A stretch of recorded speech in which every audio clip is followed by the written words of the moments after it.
Okay, we're continuing Umineko.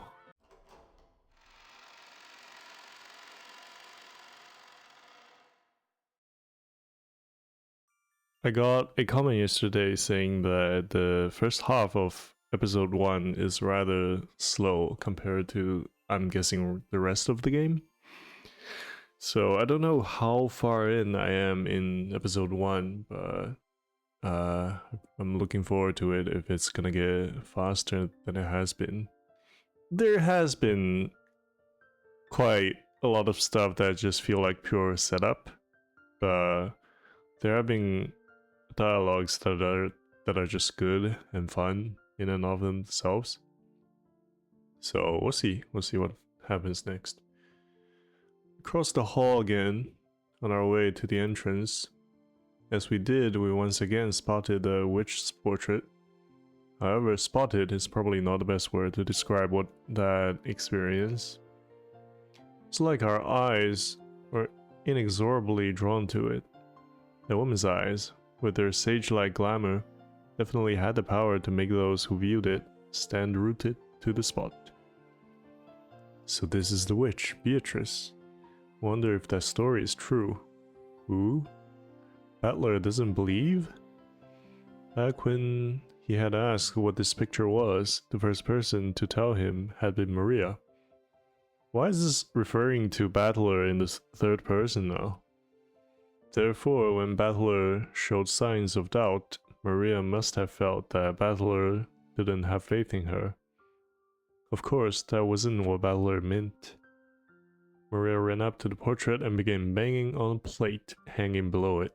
Maybe the title of the portrait was written there. Maria trying to prove that she wasn't lying, obstinately continued to hit the plate. Obstinately? Ah, sorry about that. It's not like I doubt anything you said, Maria. Ooh. Battler believes. Ooh. When he patted Maria's head and apologized, she seemed to accept it, sticking out her chest and proudly oohing. Her little face is so smug. What's this? My beloved witch, Beatrice. Behold the sweet fish river. What's with this weird huge epitaph? The plate did have the title of the portrait written on it, but it was much too big to contain only that. Beneath the title was what appeared to be a long epitaph. If you just skimmed over it, several unnerving words would jump out at you. Incredible, isn't it? Grandfather had that made. Pretty deep, huh? What's deep? Ooh, I know.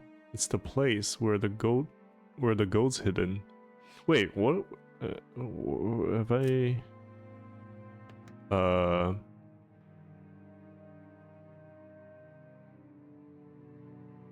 Oh, they're talking about the epitaph?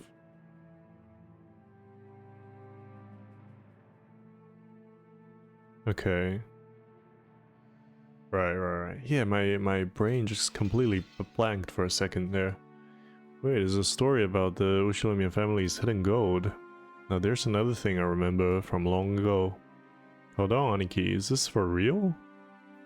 Grandfather had this made, but he never said anything about this picture or the epitaph. Even so, amongst the family, it is often whispered that it indicates the location of grandfather's hidden gold, and that he will relinquish the inheritance and the gold to the person who solves the riddle.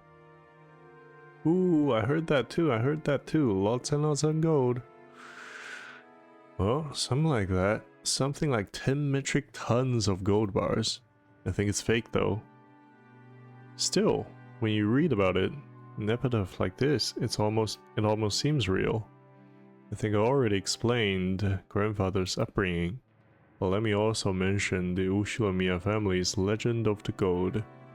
Grandfather succeeded the Ushilimiya family after it was destroyed in the Great Kanto earthquake, and by successfully riding the stormy seas after the war, he managed to accumulate great wealth. That much of the story everyone knows. However, this is where the strange part begins.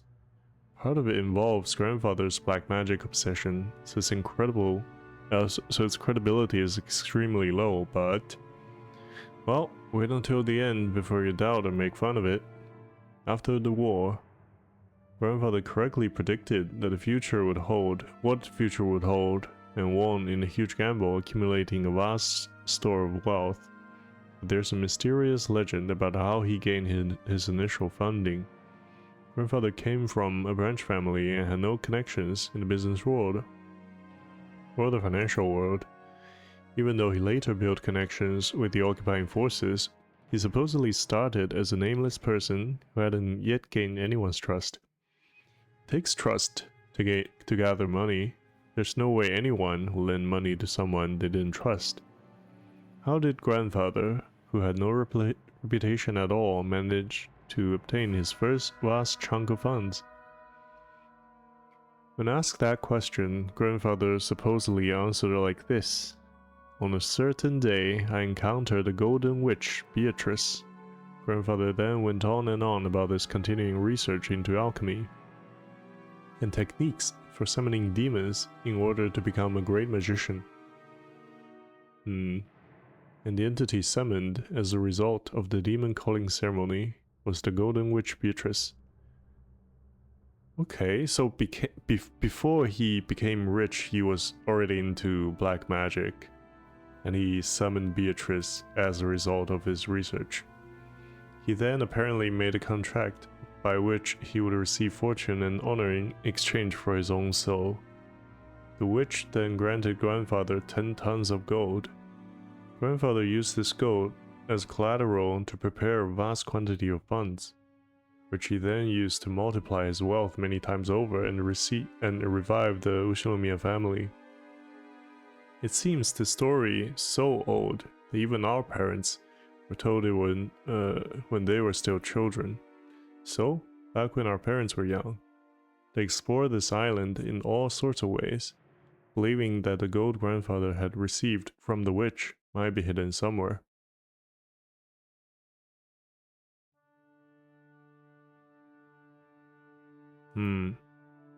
However, since there was the danger of them getting lost in the abandoned forest, grandmother began to spread the story that the witch lived in the forest and approaching it was forbidden.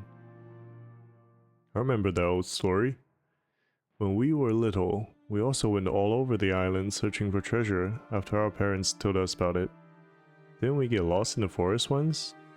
Then started crying until some of the servants found us. Our parents got so mad. Dang, that takes me back. Sure, we're idiots, weren't we? After all, grandfather only bought this island after using those funds to get rich, right? That means he must have had the gold before coming here. There's no way the gold's on the island. That's not necessarily so. Maybe the gold was hidden on the island from the beginning, and he bought the whole island just to ensure that it'd be his and his alone. There was a whole 10 metric tons of it, right? It seems more realistic. He tried to secure the place where it was hidden, rather than try to move it all. The epitaph was made 2 years ago, and since grandfather wrote it himself, yeah, it does make the legend of the gold seem more believable.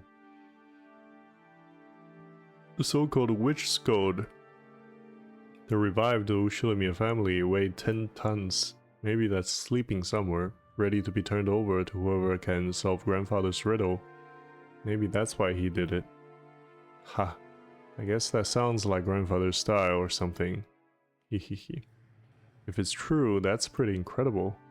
The epitaph carved into the plate was very mysterious. There's something like a poem or a song written on it. The text was incredibly disturbing, filled with the signs of grandfather's black magic hobby, and its content were in truly bad taste. But it could definitely be viewed as a puzzle, which if solved, might lead to the hidden gold. Whether that's what he intended or not, I can't even imagine what his true motive might have been. All we know for sure is that grandfather put his shady epitaph here so that everyone in the family could see it. We also know that he's hinted at the existence of the gold without ever talking about where it might be hidden, at least so far.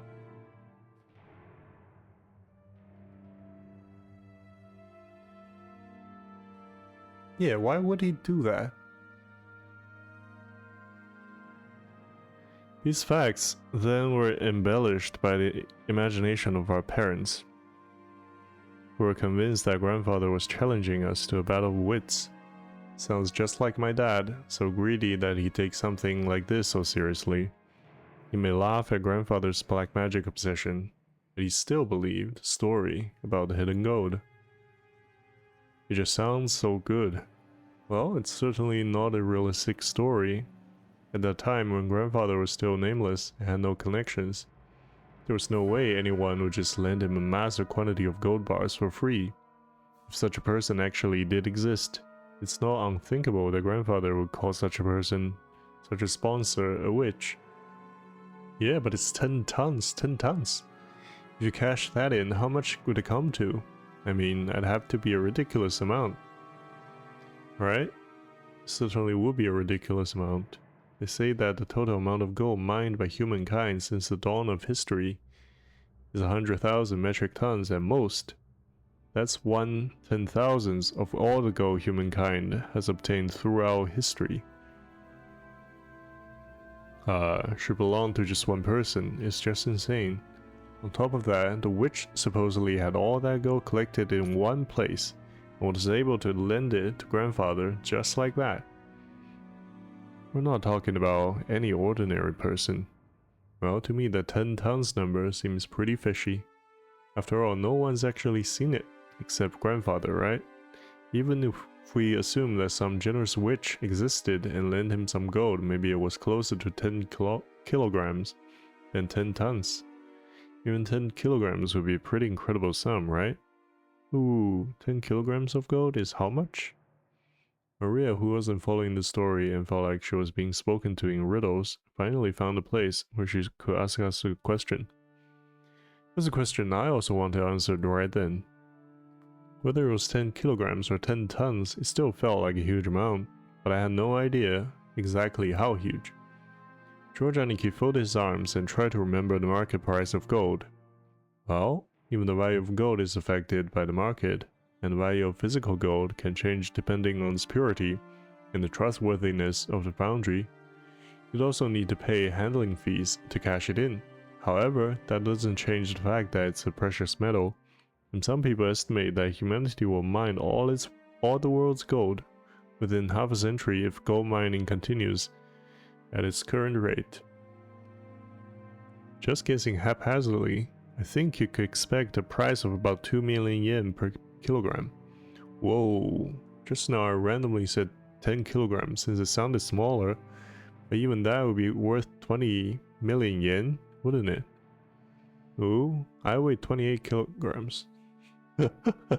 Which means that if we had Maria-chan's weight in gold, we could estimate it's worth at over 50 million yen. That's just unbelievable.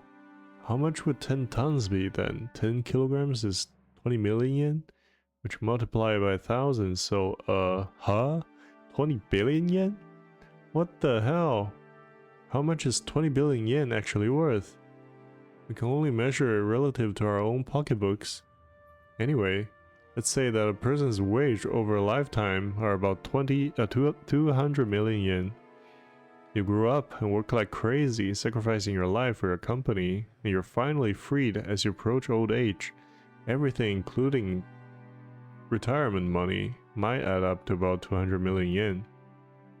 In other words, that's the amount of money that be made throughout a human's life. No, you could even call it the value of a life. 100 times that sum is an unbelievable amount of money. If you work from age 20 to age 60, that's 40 years of work. It's equal to 4,000 years of work wages. If you work every day starting from the Jomon period, you only reach that number about now. Oh, is 20 billion yen a lot? Heck yeah, it's a lot. Maria, you love shortcake, right? You could buy more shortcake than you could possibly eat for the rest of your life. However, while that might be possible with 20 billion yen in cash, I don't think it would be very realistic to have that much in gold bars all in one place. Just as I said, gold is extremely heavy, so it isn't exactly convenient as a method of storing wealth. Sure, you can imagine someone gathering their fortune together as incredibly high-value stock or precious gems. You often hear people who traded their wealth for precious gems so that they could carry it around with them during the chaotic times of the war. But you don't usually hear stories of people exchanging their wealth for gold.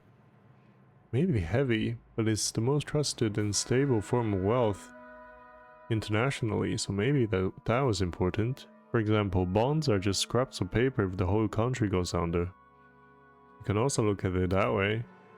Even one 10-kilogram ingot is pretty heavy to carry around. Haven't you heard? A 50-kilogram person can carry a 50-kilogram bag over their shoulder. With that many gold bars, the amount of labor and risk for one person would be hard to calculate. So what you're saying is, what would be one thing if you had a sack of banknotes worth 20 billion yen? 20 billion yen in gold would be such a big amount, such a big mountain, that practically it'd be kind of pointless. That's right. Although the legend of the gold does have a pretty interesting ring to it, just the part about the 10 tons of gold makes it pretty much impossible. If you think about it logically like that, it sounds obviously fake. Haha. Kinda brings you back down to reality. Anyways, that's grandfather for you. Maybe he exaggerated the story of how some kind wealthy person gave him a loan by saying he got 10 tons of gold from a witch. Even the number 10 tons feels pretty symbolic. You mean like his gratitude for the money he borrowed was worth 10 tons of gold or something? Maybe some rich man's leisured wife generously granted it to grandfather, and maybe he started calling this person a witch. I see, Jessica's example isn't bad. Someone who generously lent a huge sum of money to grandfather when he still had no reputation might as well be called a witch. Furthermore, the grandfather actually did use that. Grandfather actually did use that money to build a vast amount of wealth later on. The fact that this person was so great at judging people might also justify calling her a witch. Also, since she went to the trouble of lending all that money, she might have enthusiastically overseen how it was spent. The decision to unexpectedly get involved with the occupying forces and profit from the Korean War demands might have been inspired by the witch herself. That might explain why he claimed to have received both wealth and honor from her. I see. So, in other words, this witch lent grandfather the funds necessary to rival the Oshinomiya family, and he owed her big time. And then he felt so grateful he had that huge painting drawn and displayed. Yeah, it's not that crazy a story. Okay.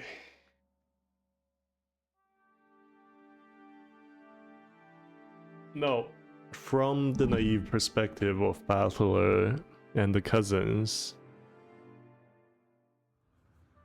maybe the grandpa's putting them and everybody else on a treasure hunt.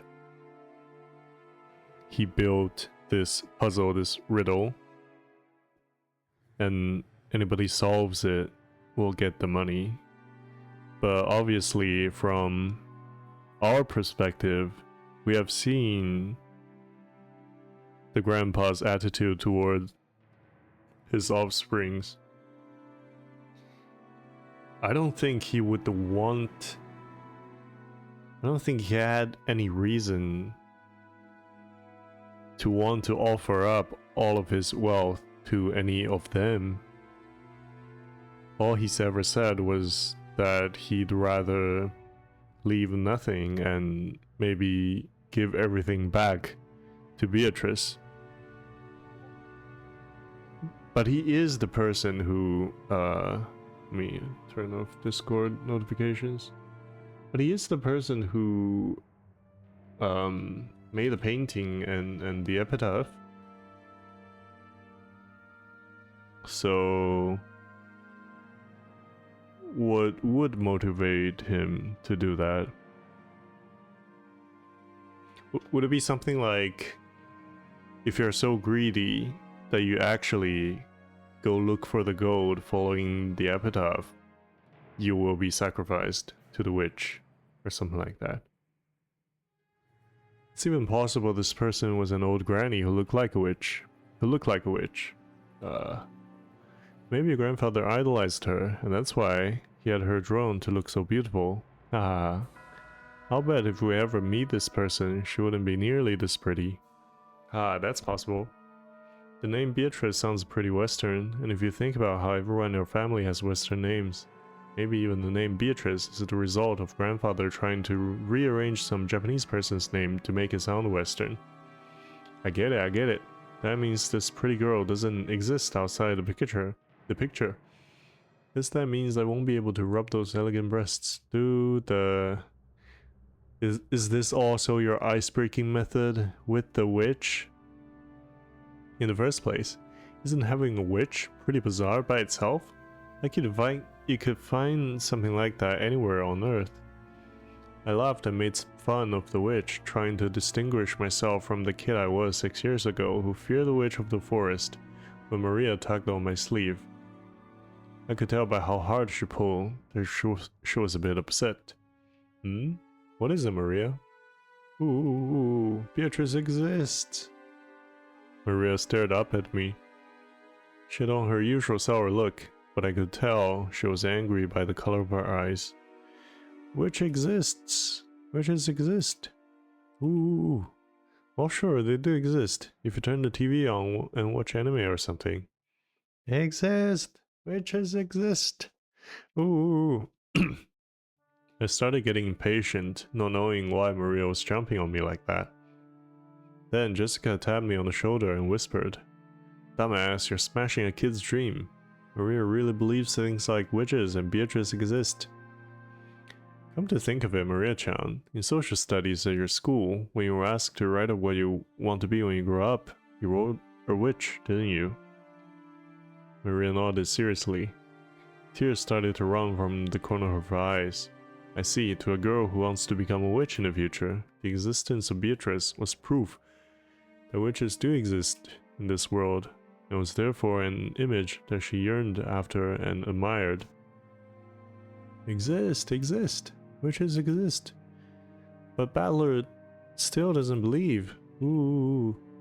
It's okay, witches do exist. I believe it. Georgia Aniki kneeled down and hugged Maria's head. Watching this, Jessica pulled at my side. So that's what it is. It's like shouting that Santa Claus doesn't exist in front of a child who believes in him on Christmas Eve. I'm not the kind of guy who likes to shatter kids' dreams. Oh, I'm sorry. I wasn't trying to make fun of your dreams, so I apologize. Beatrice does exist. Even now, she's living in the forest and comes to the mansion every night to peek in and see what everyone's doing. So you shouldn't go into the forest. At night, you must stare into the dark. You mustn't stare into the dark forest. You might be seen by the witch of the forest, Beatrice. After all, grandmother said so. Who? Really? Bella really believes? Yep, I believe. Sorry for doubting it. Come on, let's make up. It stuck on my hand. Maria grabbed it with her tiny hand and we made up. Maria didn't grumble any more than that, so George, Annika, and Jessica were relieved. Oh, so this is where all of you were. I was sure you had just left to go to the beach. Shannon-chan, carrying a basket, was surprised to find us all gathered in front of the portrait. Ah, Shannon. Well, this is the first time Battler has seen Beatrice's portrait. He was just fascinated by it. That's right, it certainly is fascinating. Beatrice-sama is truly beautiful. I'm sure that she captivated the master. Ha ha ha. In addition to the patron theory, there's also a theory that she was grandfather's first love. Either way, although it's been several decades since she met her, even now she holds a special place in his heart, which must mean that he's still captivated by her. Sheesh, that must have made grandmother pretty jealous, huh? Maybe this is why Grandpa waited till 2 years ago to put up the portrait? I'm not really sure, but that might actually be true. Apparently, grandmother believed he was cheating on her with some blonde. Ooh, good smell coming from Shannon. Maria, sniffing, approached the basket Shannon-chan was holding in with interest. After hearing that, I noticed the fragrant scent, with a touch of vanilla. I apologize, I was told by Kumasawa-san to bring them to everyone. What is it, I wonder? Oh, excellent! Cookies! Ooh, wanna eat cookies, Ooh. Please, eat as much as you like. But, would it be appropriate to serve cookies in a place like this, in front of the portrait? Shannon-chan sent us a glance that seemed to ask what we wanted to do about it. Well, yeah, guess eating here would be bad manners, generally speaking. Maria, why don't we eat someplace else? Let's put the cookies in a bento and have a picnic. Ooh, have a picnic. If we can eat cookies, let's go. Yeah, let's go get some fresh air. We shouldn't stuff ourselves right in front of the witch. That's right, didn't we say that we wanted to go down to the beach in the first place? Let's go. Shannon-chan, sorry, but could I ask you to get us a blanket to sit on and some flasks of tea? Right, certainly. Shannon-chan received her instructions and gracefully bowed before retracing her steps. We headed for the beach on our own. Everyone headed for the entrance in a group, feeling as though that witch was staring down at our backs. I turned around once more. Ooh, battler, you still don't believe? Nope, I believe. It'd be so much cooler that way. The Golden Witch Beatrice gave grandfather 10 tons of gold, and the gold might be sleeping around here somewhere. Besides, didn't grandfather write that strange epitaph, as though challenging us to find it if we can? I'd say that kind of adventure story is way better. 20 billion yen worth of gold, huh? Even if we split it up between the 4 of us, that's still a ridiculous amount of money. 5 billion yen for each of us, incredible. With that kind of money, you could probably make any sort of business prosper. I mean, this is kind of what your parents are discussing right now. In fact, we could live our whole lives fabulously without working at all. But I guess, if you're running a big company and you're paying a lot of salaries, stop thinking about the personal level, and then billions of yen could seem like not so big amount. Ooh, I don't want 5 billion yen, I want cookies. Wahaha, Maria could take cookies over money. Still 5 billion yen, that's like a dream.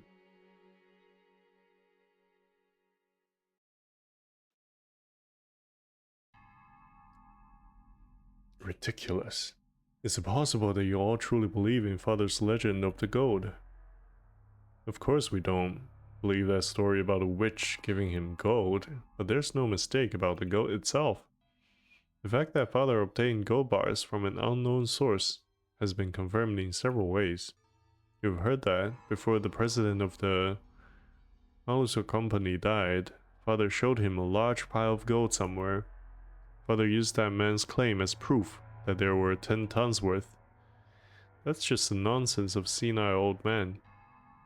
Along with Father, he was just fabricating a story. You can't take it seriously. If that gold didn't exist, he wouldn't have been able to gather so much funding. Before the president died, he was a person with such a sincere personality that he earned the respect of many in the business world. He wouldn't have become a partner to such fraud. Aniki, the president of Maluso, is that? I don't think that's a real company, right? Maluso. No, doesn't seem like it. The president of Maluso definitely saw it. 10 tons of it, clearly with his own eyes. Even more, that let the president take 1 ingot at random and have it examined. The result of the examination showed that the 10 kilogram ingot was 99.99% pure.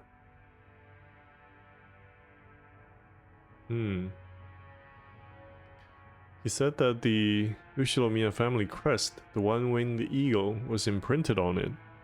Okay. Almost instantly, the Ushinomiya legend of the gold spread amongst the fixer of the business world. Okay, that's an interesting detail. Because if Grandpa just received gold bars, 10 tons of it, there's no way he could have, like, ordered somebody to inscribe the family crest onto all of those gold bars. So when he received the bars, the crest must have been already on it. So it would seem like either maybe that's actually the source of the modern Ushinomiya family crest. Like they later reused the pattern that's already on those gold bars. Or maybe if it really is a witch, when he gave the gold bars to Grandpa, she made it convenient for him by putting his family crest onto those bars. Gold from an unknown foundry has a poor rate of conversion into money. Thinking that it was a chance for decisive profits, they accepted it as collateral. And as a result, father was able to receive massive loans. Is there no limit to this absurdity you're willing to accept? How old are you people? Are you still taking the nursery tale you heard as children seriously? Where is this proof that this 10 tons of gold even exists? Aren't you just parroting the lies of father and a few of those close to him? Of course, it's just a story, but still, Aniki, the amount of money Dad raised required a suitable amount of collateral. Even if the gold itself was just a rumor, it's an undoubtable fact that he showed them a treasure of comparable worth. It was just an illusion of money created by your penniless father. He acted as though he actually had gold that didn't exist, fooling his sponsors. It was probably the gamble of a lifetime. Luckily, his use of those funds proved successful. If the Korean War demands hadn't come and the Ushinomiya family had not been restored, father would probably have been hounded after as the crook of the century. So are you saying the gold never existed and father made it all up? Of course. And because of that, the illusion of gold became a mere inconvenience once it achieved enough success. That's why later on, father added all that about a witch and black magic, weakening the credibility of the entire story. In other words, he revealed that the illusion of the gold was a fabrication. If he claimed to have received the gold from a witch, no one would believe that it existed at all, right? It's also possible he said it for all your sakes. Nevertheless, here comes some stupid offspring wanting to divide up this non-existent gold along with the rest of the inheritance. Rosa, don't tell me that even you believe in a fabrication like this. I can't prove whether or not father really had the gold. I just want to claim my rightful share as one of father's 4 children. Oh, it seems even you have started to talk that way, Rosa. I see, so that's what you're all getting at. You're trying to claim that I'm attempting to keep all the gold for myself. Nissan, you've gathered a massive supply of funds. That's a fact. If we rule out the possibility that you've been embezzling father's personal funds, then there's only one possibility left, right? Aniki, we've been thinking that you might have found those 10 tons of gold bars. Ridiculous. Such a thing never existed in the first place. Then explain yourself. Was embezzlement of father's assets or father's hidden gold? How could you have gathered so much funding if not by one of these methods? Even if I have many friends in political and financial realms, I have earned their cooperation, nothing more. And on that matter, I have no responsibility to explain myself to you. You understand, don't you? There are some topics that ought not be spoken of. If you insist on that point, that's all well and good for now. But Aniki, Dad doesn't have long. Nobody can ensure that he'll live to see this day next year. Inheritance process will begin at the instant of Dad's death. We'll arrange for lawyers and accountants who are impartial to all of us and have them inspect Dad's financial situation. At that time, if it comes to light that you've unjustly interfered with Father's money, you understand, right? I don't have a clue what you're talking about. You're starting to make me feel as indignant as my wife was. Of course, Father's gold is part of Father's fortune. You understand it's money you can't reveal openly, but the 4 siblings should have an equal right to it. In other words, we're gonna have your financial situation investigated as well as Dad's to determine whether you're hoarding the gold or not. Isn't this a great opportunity, right now, prove the existence of your so-called support from friends and acquaintances? That way we can sportingly apologize for foolishly doubting you, right, Rosa? That's right, Cross-Nissan, you're the one who's dodging the issue.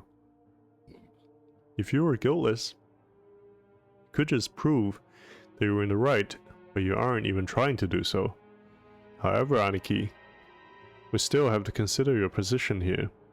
As Dad's representative, you're probably bearing a larger share of the burden than we are. We've been living terribly relaxed lives until now, so it wouldn't be fair for the rest of us to complain without taking your efforts into account. Oh, it seems you cannot make up your mind whether to flatter me or slander me. Please get to the point. Basically, randomly investigating nitpicky aspects of Father's wealth seemed like a pretty crude way to go about it. As you said, Cross-Nissan, there may have been movements of money that are difficult to explain. We've come to consult with you today, while fully aware of that point. Both sides stand to gain from talking about this now. A consultation? Huh. When the inheritance is divided, you'll be rewarded for your years of hard work taking care of Dad by an agreement that's generous in your favor. Don't misunderstand us, Nissan. We're saying that we'll abandon our rights. We aren't saying that we'll abandon our rights, but when we make our claim for what we deserve, we might as well offer a generous understanding for your position. That's what we mean. In other words, if you accept our conditions, then when the inheritance is divided, we'll leave the investigation of Father's financial situation to you, Cross-Nissan. All of the siblings from Ava downward suspected that Cross was trying to steal their father's wealth, so letting Cross report the state of that wealth was extremely contradictory and a huge concession. If, as they claimed, Cross was actually embezzling money, Cross would be able to hide that fact. Besides which, it'd be possible for him to control the distribution of the inheritance in a manner favorable to himself. Cross, realizing that this sounds too good to be true, couldn't help but feel suspicious. He couldn't help but worry about what they'd ask for in exchange. Oh, after mistrusting me completely, you now say that you're willing to restore your confidence in me as the eldest sibling. So, what is it that you want in return? Just what we deserve as siblings. You aren't the kind of person who'll steal Dad's property, but you also aren't being financed by some patron. Considering all that, there's a certain explanation that satisfies the rest of us. Nissan, you found 10 tons of gold and used that as collateral to gather some funding. Yes, just like Father did in the past, right? If that's the case, there won't be any funny business in Father's finances. You've always been a good person, looking at Father. Why do we mistrust a person like that? You're being so roundabout. I can barely understand you. Please speak in clearer and more practical terms. Our first condition, Aniki, you must admit that you found Dad's gold. Are you asking me to admit I possess that gold that doesn't exist? Our second condition, you acknowledge that each sibling has a right to share of the gold, and you will pay out those shares. Interesting. How foolish. With a non-existent 20 billion yen of gold, there will be 5 billion yen per person. Are you telling me to pay a total of 15 billion yen? Ridiculous. Keep listening till the end. We know that much money can't just pop out of nowhere. We're not asking you to make an impossible deal. Of course, regarding the portions of the gold, we plan to reward you plenty of your hard work until now. Our third condition, the portion of the gold to the one bearing the title of successor to Shinomiya head family will be 50%. The remainder will be considered the fair share of the siblings and divided up. Of course, this also includes you, Cross-Nissan. Of the 20 billion, 12.5 billion will go to Aniki. 2.5 billion will go to Ava-Nissan. 2.5 billion will go to me, and 2.5 will go to Rosa. That division scheme makes me so grateful I could cry. So you're saying for the sake of the goal that doesn't exist, I must pay you 7.5 billion yen. What's wrong, Nissan? If your share is 5 times the size of ours, these are such good terms, I'd be jumping for joy. Our fourth condition. The gold will be liquidated and distributed along with the inheritance at the time of father's death. However, as a deposit, 10% of our portions are to be paid to us promptly. These payments must be made before March of next year. What do you think, Cross-Nissan? This is an ideal chance for you to restore the trust regarding your handling of father's assets, isn't it? Of course, it might be impossible to get a whole 7.5 billion before father dies, but it should be possible for you to manage a deposit of 750 million, right? Paying 700 million in half a year might sound like a pain, but you should be able to manage it. Well, with all your friends in the political and business spheres. Normally, we'd hope to receive the 7.5 billion right now, all at once. But out of concern of you, for you, we'll show our sincerity by asking for only 10% of that for the time being. The remaining 90% can wait until the inheritance is distributed. See? Even you be capable of managing a mere 10% to show your sincerity. So, you're trying to sell me the right to assess father's financial situation for 750 million yen. Hahaha, how impressive. You all certainly have grown. To think that I'm now the one being offered deals. Nissan, if you accept these terms, the rest of us siblings will leave the investigation of father's assets to you. However, the results of that investigation will be subject to scrutiny. It's only natural, right? We'd be so sad if you managed things so that our 7.5 billion share shrank. Okay? We'll avoid complaining as a general rule. Just make sure you do it neat and tidy. As long as you don't try anything that's blatantly obvious, we've got no intention of stirring things up. We want our inheritance quickly too. We don't want it to get all drawn out and left hanging. If a complaint is made, we would carry out a follow-up investigation. We don't mind if it's you. This is probably the first and last chance for our siblings to reach a consensus. I believe it won't come to that. Hehe, cackle cackle. Looks like even you can speak up now and then, Rosa. By this point, it's obvious that Cross wasn't at all trusted as the oldest sibling, so there's no need to go into detail. The formerly tyrannical oldest brother had always abused his privileges and violated the other siblings' shares.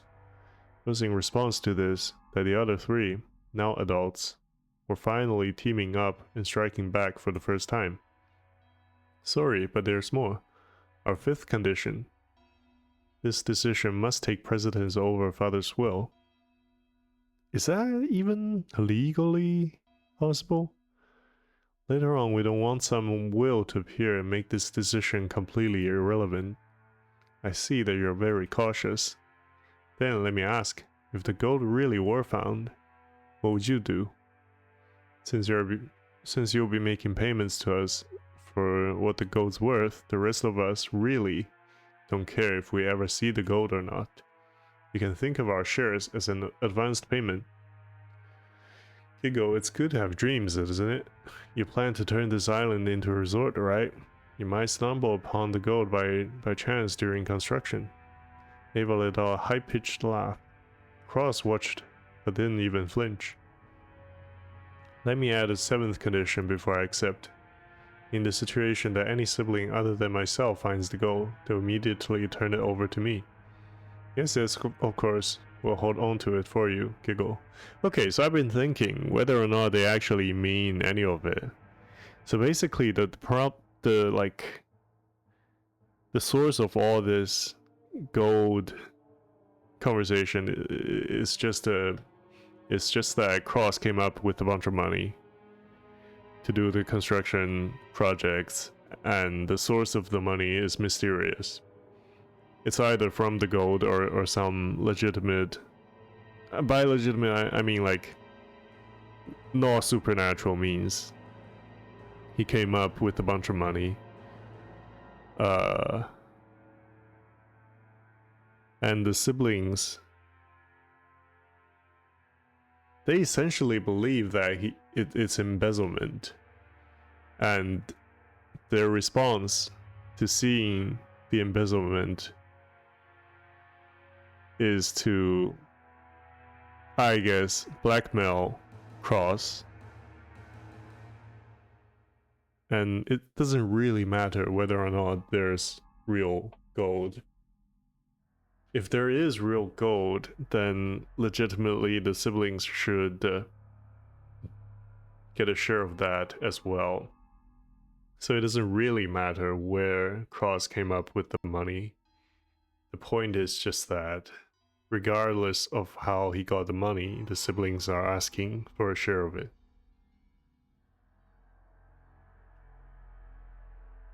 It was a play on words. Of course, the others who were forcing Cross to pay money for some non-existent gold wouldn't save Cross his portion if they actually found it. From the beginning, the deal had been nothing more than a threat directed at Cross. Regardless of the actual facts, it was still extremely likely that Cross was embezzling his father's assets, yeah. When Kinzo faced death at last and had his inheritance distributed, some unpleasant facts would surely come to light that could easily become fatal to Cross. The others had spotted this weak point and were threatening their brother under the veil of compromise, trying to wire a huge sum of money out of him. However, they had forgotten one thing. They had forgotten that their brother's brain moved so swiftly, at least when it came to cunning and guile, that they'd been forced to band together to combat him. While Ava couldn't stop smiling, sure of her victory, Cross let out a gloating laugh to show how relaxed he was. Haha, this all makes for such a touching story. My estrangement from you all has left a deep pain in my heart. And accepting these conditions means we siblings can become friends again. You'll please me to no end. I'd be happy to agree to your deal. Rejoice, Rosa. We have reached an understanding. Rosa's expression dimmed. It was never a good sign when her brother started talking like this. Ava also keenly picked up on this. That's why she was unable to wipe away a sense of unease, even though Cross had obediently accepted the deal. My, how obedient of you. It's not like you at all, Nissan. What a cruel thing to say. Are you implying I have some ulterior motive? Of course I don't. I'm just the same as all of you. Just the same as all of you? He seemed to emphasize just that one part. The color of Rudolph's face darkened. To him, it sounded as though Cross was saying, I have a plan similar to yours. So Rudolph panicked. He rushed to bring his nearly resolved discussion to a conclusion. Then we're good. So, Aniki, would you mind signing here? This is a written contract summarizing the discussion we've just been having. There's one for each of us. Everyone will sign for the same contents. Rudolph took 4 written contracts out of his breast pocket, had the details of their deal written on them. The 7th condition you proposed will, of course, be added right now. Don't worry about that. Aniki, need a pen? Rudolph took a fountain pen out of his breast pocket and offered it to Cross. How small are these pockets? No, how small are these contracts? They fit inside breast pockets? Cross made it as if to accept it, but then, with a small laugh, he drew back his hand without taking it, and spoke. Actually, in order to ensure the disagreement is properly executed, I'd like to propose an amendment to just one point. As soon as Cross said the single sentence, all of the siblings felt as though something ominous was creeping up their backs at the same time. That won't do. We've already decided, haven't we? Just stay quiet and sign it. Why are you in such a hurry, Ava? Of course I'll sign. I promise the share of gold going to all of you will be 7.5 billion yen. I also promise that when father's inheritance is distributed, I will cleanly and neatly liquidate it. However, there's one point that I simply must insist that you compromise on. What are you talking about? What don't you like? Part about promptly paying 10% of your share, 750 million yen. As you pointed out, my financial situation is far from prosperous. While I can guarantee that I will collect on various future investments, I must admit that I'm quite poor at the present moment. In short, I have absolutely no money that I can move around right now. I'm incompetent and my business sense is dull. Since I'm the loser you'll claim to be, I don't have the power to move 750 million yen in just half a year. That can't be true. Are you trying to deceive us with such a half-baked trick? At the time of the division of the inheritance, I will liquidate everything at once, remove the condition that I must pay you 10% in advance. That is the only condition under which I'm willing to sign. Cross Nissan, that 10% is nothing more than a number to measure in sincerity, isn't it? All things being equal, you shouldn't have any room to negotiate at all. We're doing you a huge favor by offering to let things slide for just 10% in good faith money. Now that we explained that, rejecting our offer would seriously damage our trusting relationship, right? Hideyoshi had a humble expression on his face and was rubbing his hands together, but his eyes weren't calm at all. Cross had already seen through to the shadow in the depth of those eyes. Why are you all in such a rush? Or could it be that you're afraid of something? Rosa, won't you tell me alone? Secretly, so the rest of the siblings can't hear. It's not as though I... Quit it, Aniki. All we're asking is whether you're gonna sign or not. Just forget about making any strange deals or any other suspicious moves. Huh? You say I have no room to negotiate? Are you trying to claim that I'm in a weak position, which therefore put us in an unequal relationship? Shivers began to crawl up Rudolph's back. He began to feel himself getting overwhelmed by the height of his brother's completely insurmountable wall, and the long shadow that had existed since they were children.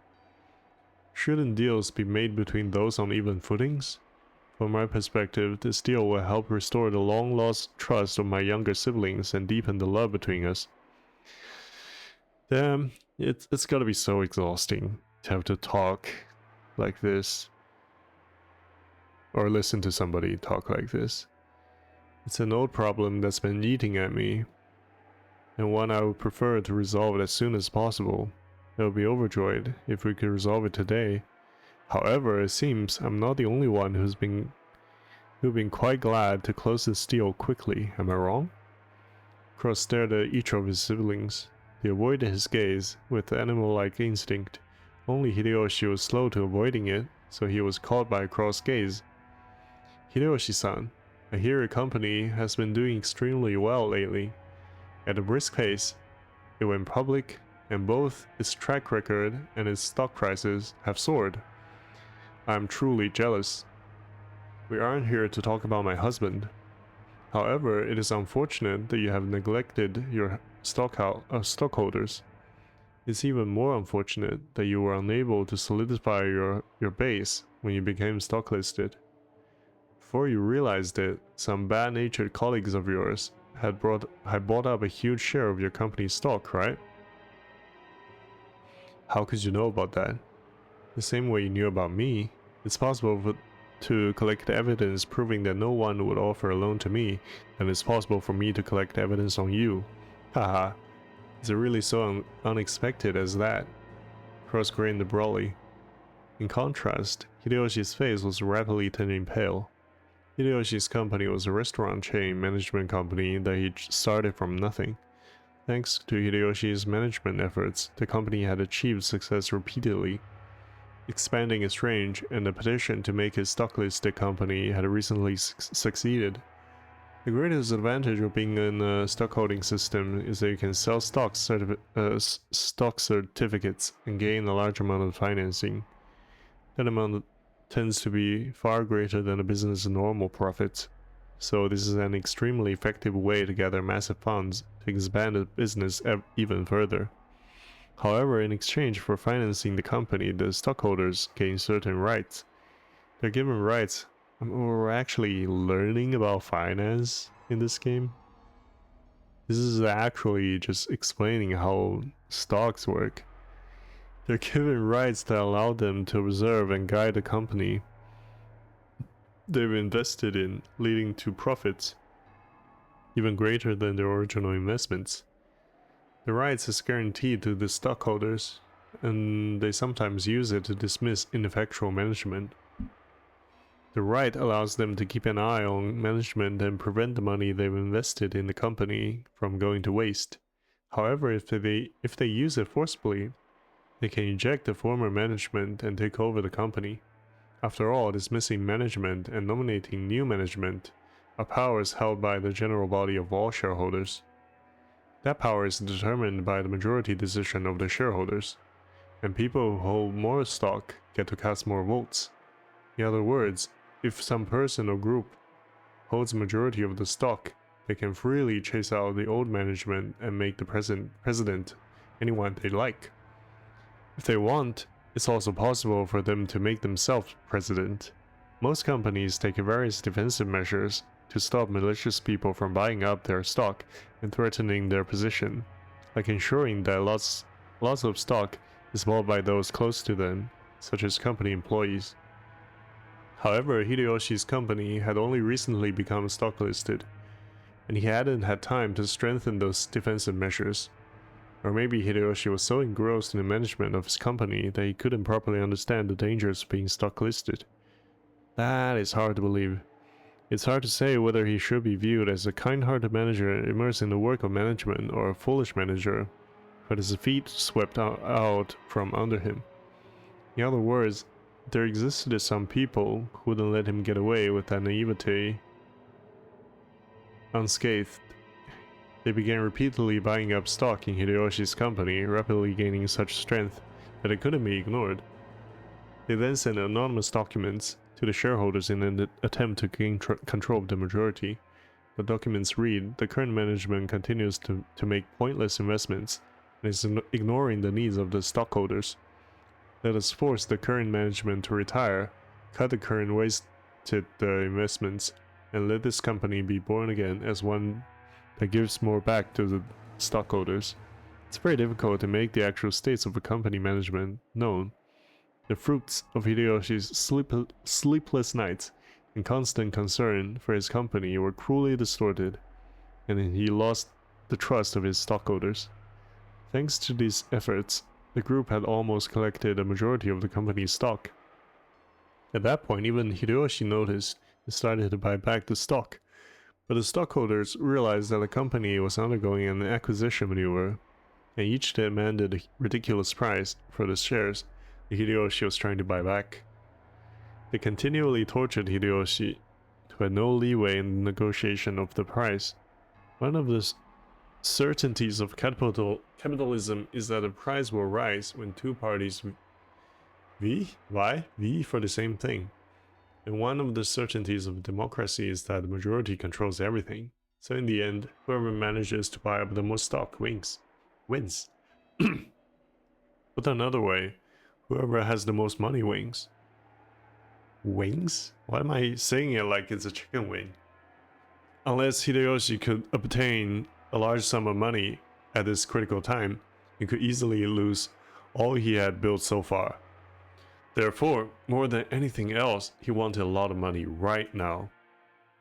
He couldn't wait for the division of Kinzo's inheritance, since no one knew when he would die. And you, Rudolph, have been in quite a lot of trouble lately too, haven't you? You always hear people say it's terrifying overseas, but it seems it really is true. American trials are settled quite emotionally.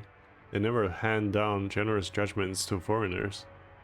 Weren't you advised by your lawyer that making settlement with the other party will be more economical in the long run?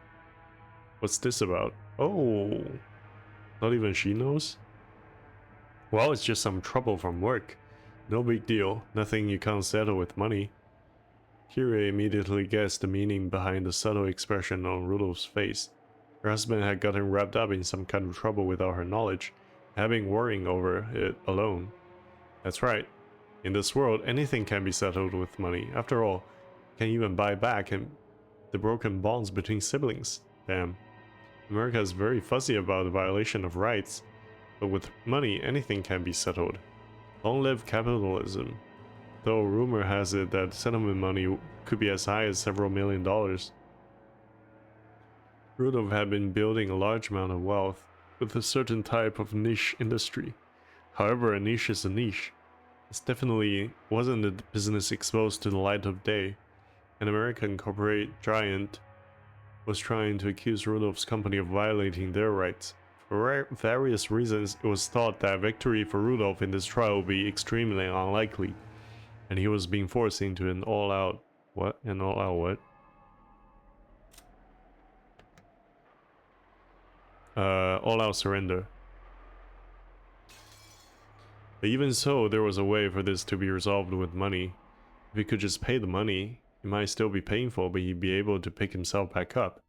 But if he didn't pay, he'd lose everything.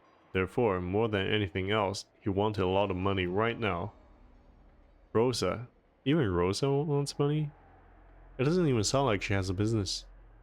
Rosa, you're a good and noble little sister. You wouldn't get yourself involved in a dangerous money game. However, your soft-hearted nature has brought you trouble, hasn't it? In my opinion, becoming a co-signer for anything isn't something one should enter into lightly. Is this Rosa's unknown husband or somebody else? So I'm guessing somebody else borrowed money and then she co-signed as a guarantor. Is that the name? Is that the what it's called? That's none of your business, Cross Nissan. Well, it's exactly what you're talking about currently. Rosa uncharacteristically laid bare her emotions and yelled. After all, no one was supposed to know that. As Cross watched, he let slip a muffled laugh. Without exception, every one of them, more than anything else, wanted a lot of money right now. This is including Cross. Okay, so maybe Kinzo's comment that these guys are a bunch of vultures is true after all. In other words, the situation had been reversed. After all, the person the younger siblings were threatening was the only one who had no urgent need for a large sum of money. Okay, and the only reason that he is not in need of a large sum of money is because he most likely already embezzled a bunch of funds to fill the holes that he created. The other three, however, wanted a lot of money quickly, no matter the cost. In other words, the longer it took to establish this deal, the better position Cross would be in. Cross was extremely sly. He had known of their Achilles heel from the beginning. Okay, that's why he's so chill throughout. Even so, he had not been certain. Therefore, he had hidden his knowledge until the very end, striking back only after analyzing their attitudes. If it were possible, I would like nothing more than to raise some money for my adorable siblings in their time of need. But unfortunately, I have nothing on hand. If you know of any sponsors that might be able to raise a whole 750 million, I suggest you try there first. Cross' elated words were so obviously detached from what he actually felt.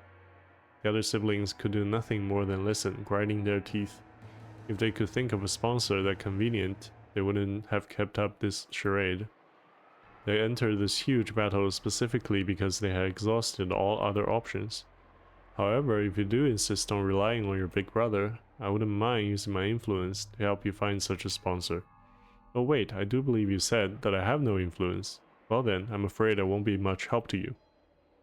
Hehehe. Cross's low, gloating laugh began to fill the parlor. The younger siblings, who had been driving the oldest brother into a corner until a moment ago, could do nothing more than grimace and grind their teeth. Ava, don't make me laugh as if I ever put myself in your debt. Don't make me laugh. Don't make me laugh. If we relied on you, how exactly would you help us? I told you, didn't I? All I can do is find other sponsors for you. Of course, I will negotiate for the highest interest rate possible. Damn you. Taking advantage of us? Well, no, not exactly, is it? Honey, please calm down. I am calm. I'm extremely cool. You bastard. Kiri grabbed her husband's hand, but that action made him feel even more pitiful, so Rudolph shook it off. Cross laughed as though watching something highly amusing. In times like these, it certainly would be nice to find father's hidden gold. If you did, you could split it up into 2.5 billion yen portions right now. How sad, how sad, how very sad. How extremely, totally, truly, hopelessly sad. Tonight, let us all drink together as we solve the riddle of Beatrice's epitaph and discover the location of father's hidden gold. Well, maybe that is what would happen. If we four friendly siblings work together, there is surely no puzzle we cannot solve. Ha ha ha.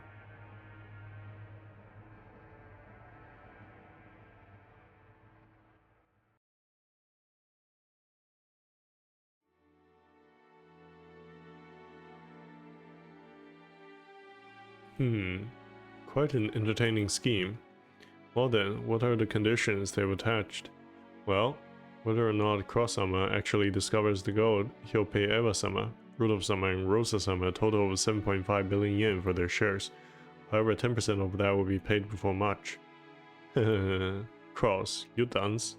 To think he would have his feet swept from under him by his younger siblings. How truly amusing. But it sounds as though they tripped when going in for the kill, yes? Yes.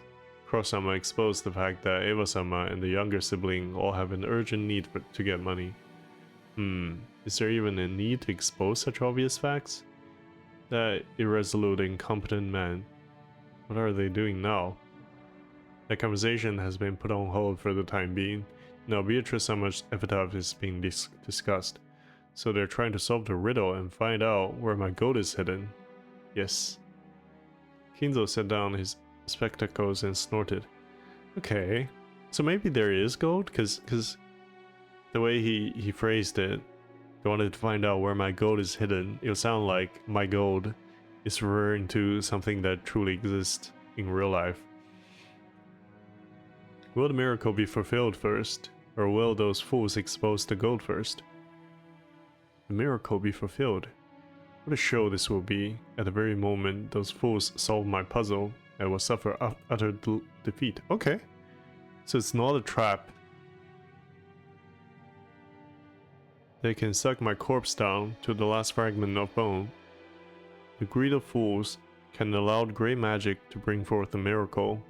And yet, if the fulfillment of the miracle comes first, if it comes first, Beatrice will be resurrected again. Okay, I'm so confused. The smile I've been chasing half my life will be restored. Oh, Beatrice, soon will come in the sacred night when we shall bet upon a miracle and the game of demons shall begin. Will surely prove triumphant and survive. I'll let you have the lives of all those others. I don't need wealth or honor or assets or gold or anything. All I want is to see you smile one last time. Cough, cough, cough. Kinzo choked, apparently in great pain. Kanon got closer and tried to pat his master's back. Do you know why I went to the trouble of exposing the hidden location of the gold in a place that everyone can see? No. It's because magical power is determined by risk.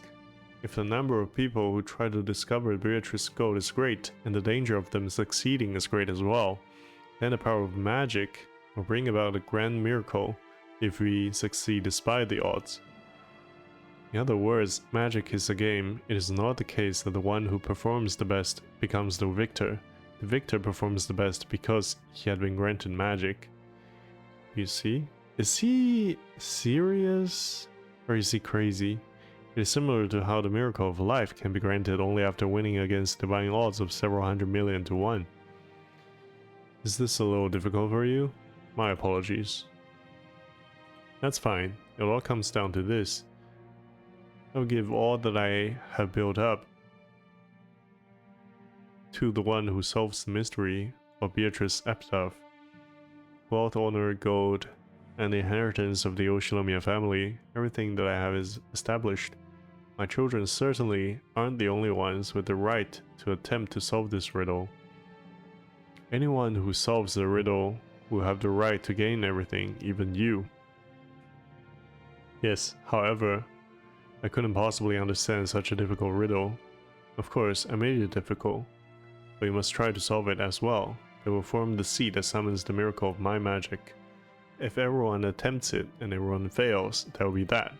However, if the miracle come together and give birth to a magical power, it'll happen. Beatrice will revive. That is why you must attempt it too. Everyone must attempt it. And in so doing, they will give strength to my magic. You understand? Yes, I will try. For a long while, Kinzo repeatedly muttered to himself, agitated and clutching at his head. Kanon stayed where he was, alert and unmoving, until he was given the next order from his master. Kinzo eventually realized this. Very well, leave me. There's a bag of sweets on the liquor cabinet. You can take some with you as a reward. Sweets? Is he a child? I'm fine, after all. I'm furniture. Okay. So furniture doesn't eat sweets? Well, I suppose it stands to reason. In that case, leave me. Yes. Excuse me. Kanon bowed and left the study. As the door closed, a heavy locking noise sounded out.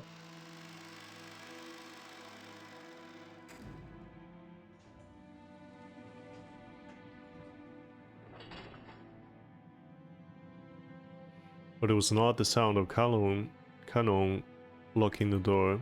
It was the door locking automatically. No one could enter without Kinzo's permission, and once they left, they could not enter again.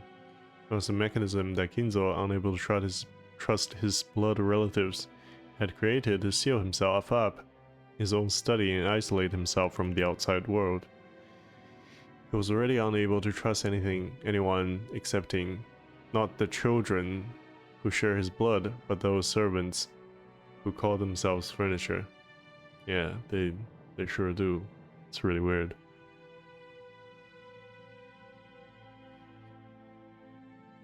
Nanjo-sama, how are you feeling? Ah, Genji-san. Oh, it's just that there's no place for me to be anymore. With a bitter laugh, Nanjo turned to face the door to the parlor. The look was apparently enough to tell Genji what Nanjo wanted to say.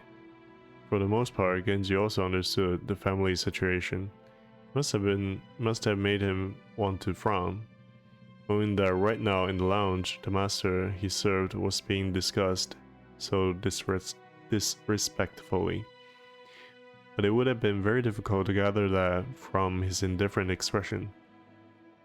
Still, I don't understand. Why did Kinzo-san have something so provocative written? Wonder. Nanjo looked at the portrait of Beatrice. No, he actually directed his gaze beneath the portrait at the plate with the epitaph. I do not presume to understand the master's thoughts, however I'm sure he had a deep reason for doing so. Since long ago when Kinzo-san played chess, he would always prepare his moves according to some far-reaching judgment. Yes, sometimes even to make moves I couldn't understand.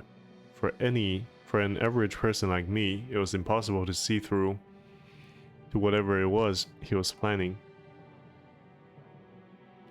Sometimes I wonder if this might be some kind of will in the master's eyes. Perhaps he wishes to hand over his wealth and title to the one who can understand it. So you're thinking he may have wanted the 4 siblings to work together and solve the riddle, before some outsider like myself solved it.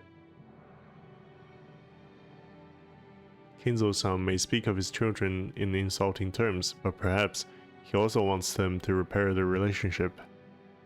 I doubt it. I don't think really has nothing good to say about his children. Certainly it would be heartwarming if, as Nanjo has suggested, this epitaph had been made to repair the siblings' relationship.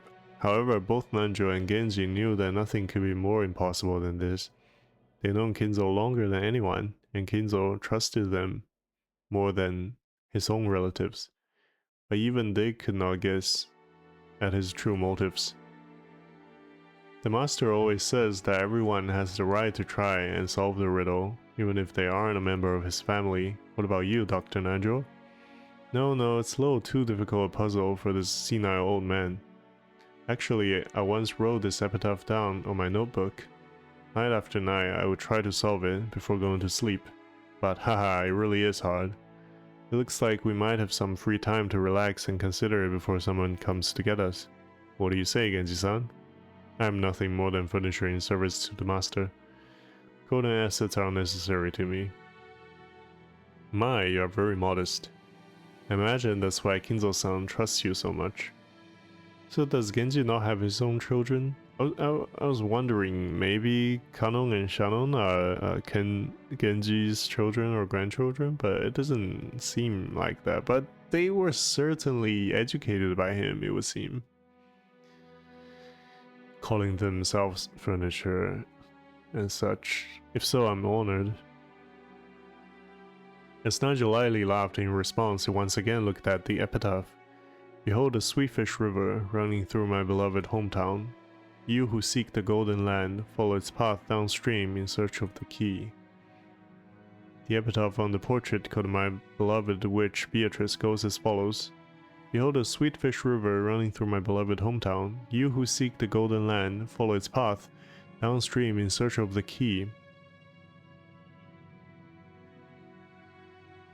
As you travel down it, you will see a village. In that village, look for the shore the two will tell you of. There sleeps the key to the golden land. The one who obtains the key must then travel to the golden land in accordance with these rules. On the first twilight, offer the 6 chosen by the key as sacrifices. On the second twilight, those who remain shall tear apart the 2 who are close. On the third twilight, those who remain shall praise my noble name. On the fourth twilight, gouge the head and kill. On the fifth twilight, gouge the chest and kill. On the sixth twilight, gouge the stomach and kill. On the seventh twilight, gouge the knee and kill. On the eighth twilight, gouge the leg and kill. On the ninth twilight, the witch shall revive, and none shall be left alive. On the 10th twilight, at journey's end, you shall attain to the power of the Golden Land's treasures, once and for the last time. The witch shall praise the wise and bestow 4 treasures. One shall be all the gold from the Golden Land. One shall be the resurrection of all the dead souls. One shall be the resurrection of the love that was lost. One shall be to put the witch to sleep for all time. Sleep peacefully, my beloved witch, Beatrice. What the fuck?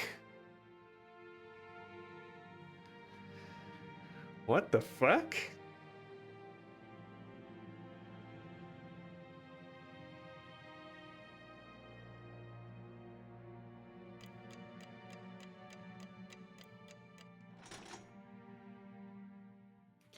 Okay, I am more confused than I was before this session.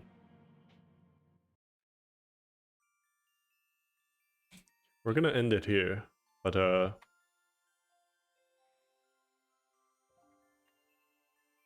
before I go, I wanna think over what I've learned. So, Kanon serves kinda as a spy for Kinzo. I'm really curious where Kanon and Shannon came from. Kinzo seems to trust them in a similar way to how he trusts Genji. a way that he doesn't trust his children and grandchildren. And also, earlier on, I was talking about how there's no motivation for Kinzo to actually set up a puzzle for his children to solve and potentially take away his gold. But if we take seriously what he's saying at the end there, which I don't think there's any reason for him to lie there to Kanon, why would he lie to him? So if we take that seriously, he really is saying if the children solve his riddle, he loses. And despite that, he still needs to put the puzzle out to potentially have them solve it. Because the danger of them solving it is exactly what empowers Kinzo's magic.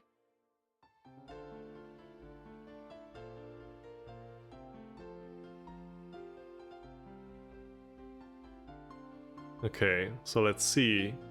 If the children solve the puzzle and take away the gold, Kinzo loses by his own admission. In other words, if they are unable to solve it, he wins. What would his victory look like?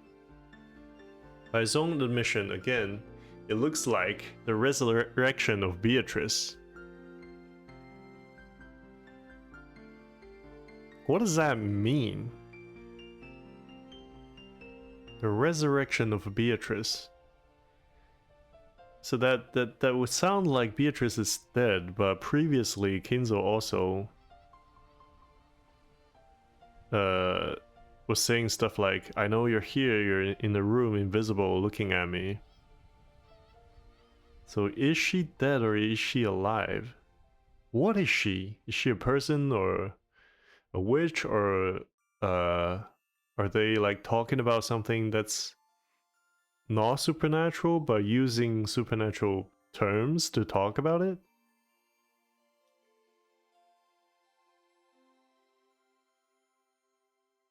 And so I guess in the riddle, the reward in the end is that the witch will be put to rest forever. And that's the lose scenario for Kinzo. And the opposite, the win scenario, will be the resurrection of the witch. And then presumably she will just be alive after that. I'm so confused. Okay, but I'm guessing all will be revealed in time. I don't know how much of the overall plot is gonna be revealed during episode 1. I actually have no idea how episodic the story is. Like, the ending of episode 1, will it be like a self-contained ending of its own story? Or would it just be set up? Because if it's just set up, it has no its own story or its own mystery that gets solved at the end of episode 1. I think my impatience will not hold up for that long if I have to actually finish 4 or even the entire 8 episodes to get a mystery and a solve. But like, so far nothing's really happened in episode 1. Like, you'd imagine in a typical, like, a stormy island that's isolated from everything else, somebody would have died by now. And then, yeah, so this is kind of how I imagine it would be. Like, somebody would die, and in episode 1 we will solve that mystery, and then maybe the gold stuff, the witch stuff, will still be an ongoing thing that carries over to the next episode. Like, I don't know what percentage of episode 1 I've finished so far. If we go by what I saw on Google, which is that episode 1 takes about 12 to 20 hours, and let's say At my pace, I will take 20 hours to finish it. Am I halfway through yet?